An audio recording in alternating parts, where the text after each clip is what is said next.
wa barakatuhu masu kallo. Kamar da yadda ku sani, sunana producer Aliyu Umar Sola. Ina farin cikin sanar da ku za mu fara sakin aikinmu mai suna Babbar Magana.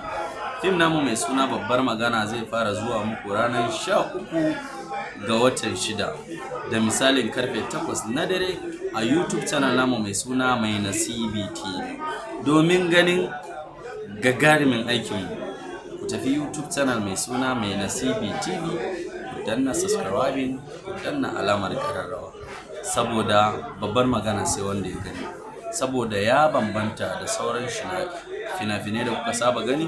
Sannan kuma shirin babbar magana ya zo da mabambantan al'amura wanda zai taɓo rayuwar aure, zai taɓo rayuwar matasa. Kai ba zan iya gama baku labarin shiri mai suna Babbar Magana. Kajiwa ne ba banza ba. Diga sunan shirin ma za